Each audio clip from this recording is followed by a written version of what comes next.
Story 1. This happened before the quarantine. To preface this story, I teach gymnastics in a very affluent part of a very, very big city in Southern California. You know the one. Most of the kids I work with are Russian and speak Russian. I've encountered many entitled parents in my time at this gym. Most of them are irritating and not worth posting about. But there's one Russian mom who is absolutely out of her mind. My boss has some experience with her and doesn't tolerate her nonsense.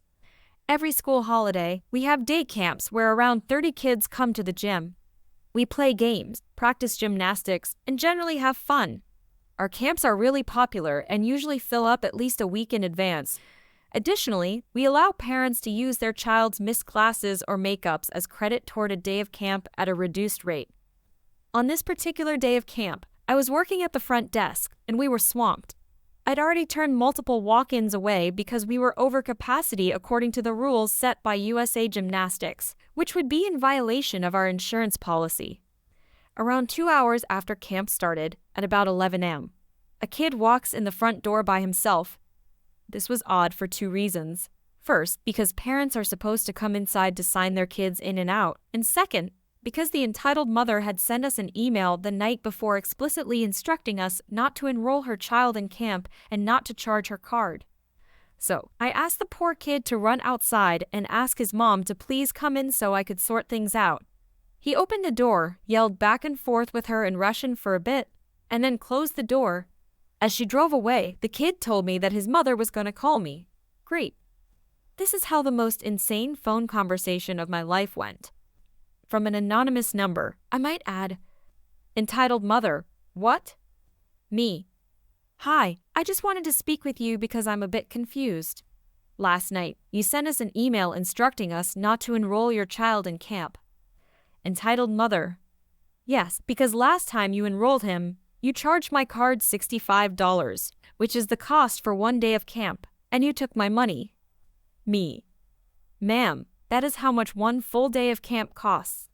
I'm going to have to ask you to come pick up your son because we're at capacity for the day. Entitled mother. No, there's no way your camp is full. I unenrolled him last night when I sent you the email. Me. Yes, and we had a walk-in this morning that took his spot. Entitled mother. No, I sent that email at 10 last night. There's no way your camp is full between now and then. Me. Actually, the last spots were taken by a few walk-ins this morning, so we are full. You can't just drop your son off here without paying after instructing us not to enroll him. Entitled mother. There's no way your camp is full. I sent that email at 10 last night. After 5 full minutes of me trying to explain to her how spots are limited and that when she gave up her child's spot, it became available for the first person to walk in, she finally seemed to understand. Entitled mother. Okay, that makes sense. Extended pause. Well, you'll just have to call one of those other parents and tell them you made a mistake and that they need to come get their child because my kid is special and has been taking classes there for a while, so he deserves it. Me. Excuse me, that's not how this works. Your child lost his spot when you told us to unenroll him. Entitled mother. My kid deserves to be there. He's more important than the other kids and has been there longer, so you can call their parents and tell them you made a mistake. Me. No, you need to come get your child. Entitled mother. But I made plans. Me. I'm sorry, but we don't have room for him because you specifically told us not to enroll him. Entitled mother. Because last time, you took $65 from me. I worked hard for my $65. Me. That's how much 1 day of camp costs. Entitled mother. No, I wanted to use makeups, and you charged my card $65 and took my money. Me. Ma'am, we don't know you want to use makeups unless you come in and tell us. Most people just use them for another class. Entitled mother. Oh, that makes sense. Silence. Me. Yes. I'm going to need you to come pick your child up. Entitled mother. But I have to work. I thought she made plans. Me. I understand that, but we don't have room for your child. It's against USA Gymnastics regulations for us to take him. So, you can either come get him, or I can have my boss call you. Entitled mother. No, I don't want to talk to your boss. Me. Then you need to come get your child. Entitled mother. I can't. I have to work. Me. Fine, I'll have my boss call you. Entitled mother.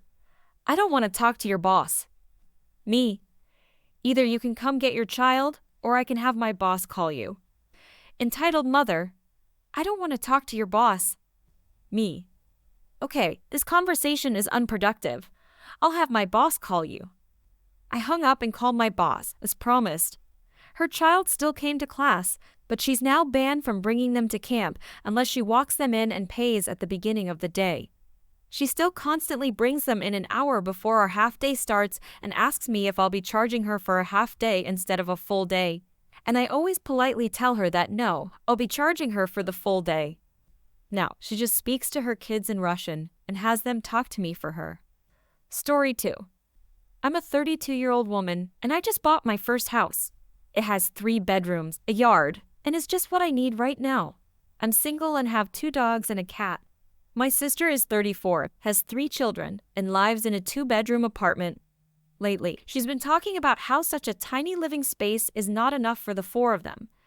When she learned about the house I had bought, she became very upset and told me that I was being wasteful since I'm single, don't have kids, and therefore don't need such a big space. I reminded her that what I do with my hard-earned money is none of her business. She went on to complain to our mother about how selfish I was being. Yesterday evening, I got a call from my mom, telling me I should let my sister and her kids move into the house my house. I told her that no one was going to live in the house that I paid for except me, and that the extra space would be great for my dogs to play in. My mom also got very upset with me and told me I was being unreasonable.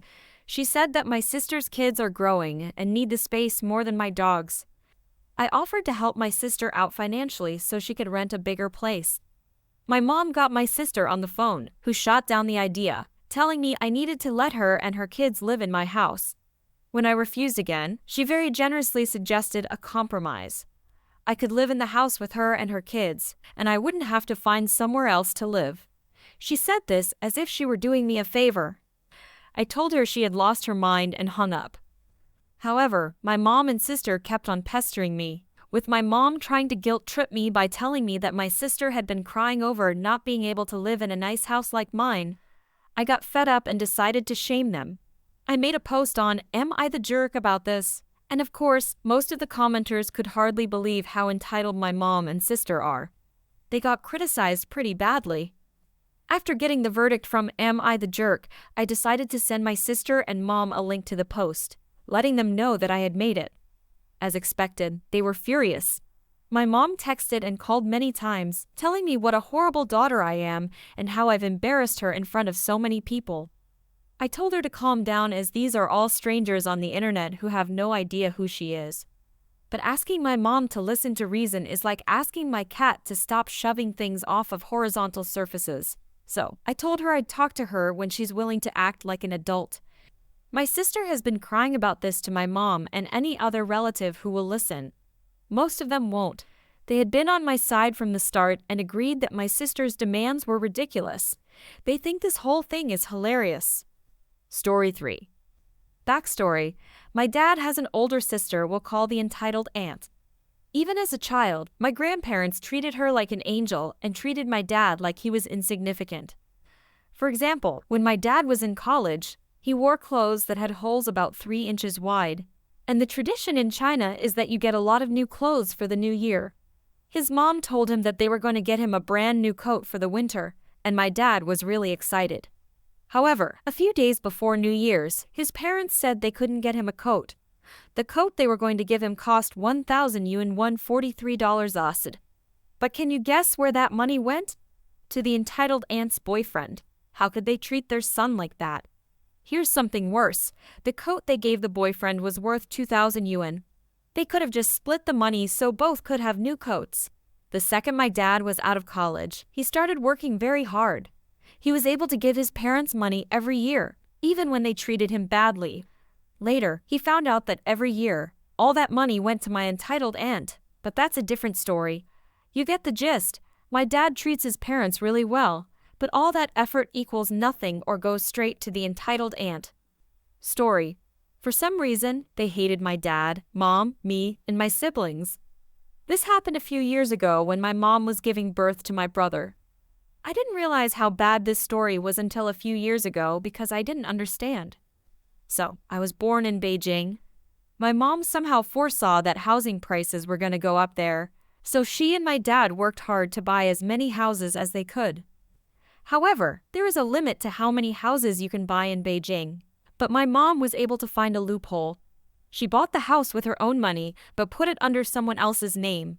She bought a house and put it under my dad's mom's name. My mom paid for all the renovations. Fast forward about 4 years. My mom was pregnant with my brother. There is a law in China that says you shouldn't have more than one baby, so they came to the United States to legally have a baby. This is when my aunt saw her chance. She took advantage of my parents' absence to manipulate my grandparents, telling them to put the house my mom bought 4 years ago under her husband's name. Obviously, my grandparents caved in easily and transferred it. Luckily, my mom's brother, I don't know how, was able to find out that they had transferred it. Now, we were still in the United States, so we weren't able to deal with this immediately. My parents called their lawyers to have a court summoned for my entitled aunt. She took her time and waited for the last warning to finally come into court. She brought my grandparents along too. According to my uncle, she was smirking the entire time, waiting for the trial to begin, thinking that our side of the court couldn't really prove it, while low-key insulting our side of the family. I don't know how to translate this, but she said things like, "My brother has always been naughty. He probably also passed it down to his children too." Or, "My brother was such a coward he didn't even want to come because he knew I'd win." Then came the sweet revenge. The court first asked her to speak. She said that the house was bought by my grandmother and was then given to her husband. Obviously, she had no proof. Then my uncle, with the lawyers, took out a record clearly stating that my mother purchased this house with her own money. I wish I could have seen my entitled aunt's face, but my uncle described it as turning a dark green, and maybe a little purple too. The judge then asked her if this was true and stated that if she were to lie, she would end up with much worse consequences than just giving the house back. Surprisingly, she still stood her ground and claimed that the house was indeed her husband's, who got the house from my grandmother and paid for the renovations. That's where she messed up. My uncle and the lawyers triumphantly took out another paper showing that my mother paid for all the renovations, clearly not my aunt's husband. That's when she broke down completely. She started crying and screaming in an indecipherable language. She was soon taken to jail for 1 to 2 years. Story 4. Before the pandemic, I used to hang out with my friends after school. One day, they sent me to buy some soft drinks. As I passed the cashier, I stopped at the exit to put the change in my wallet and the 5 soft drinks in my bag. Then, a rude woman approached, holding a full bag of chips and makeup and accompanied by a child around 8 years old, that's my estimate. She stopped near me as I was packing and started talking translated briefly from Romanian. Rude woman: "Hello, dear." Me: "Hello?" Rude woman: "Would you mind giving my son one of the soft drinks?" Me: "Excuse me." Louder, she said, "Can you give my son one of the soft drinks?" I explained to her that I bought the drinks and that she could buy her child another drink herself. She then asked me how old I was. The problem is that I am 2 years younger than my classmates. When I told her my age, she said, "You are too young to drink soft drinks." If I am too young, your son shouldn't even think about drinking soft drinks. Now angry, she said, "It's not your child, so it's not your problem what I give to him. So give me the soft drink." She reached for my hand and took the drink from me. The cashier intervened. "Is there a problem?" Rude woman: "No, everything is fine." I cut her off, saying, "Yes, there is a problem. This lady is trying to take something from me." Rude woman: "I am his mother." Me: "No, you are not." Cashier: "Do you have any proof?" I pulled out a math test that I took that day. Me: "If you're my mom, what is my name?" She was sweating now. Roberto. It's a common name in Romania. Me: "Wrong." I showed the cashier the corner where my name is written. Cashier: "Miss, please give him the drink, or I will have to call security." She threw the drink at me, and I caught it. The cashier stayed there to talk to her, and I used the chance to leave and go to my friends. The next day, I went back to the store to thank the cashier for helping me and even gave him some money.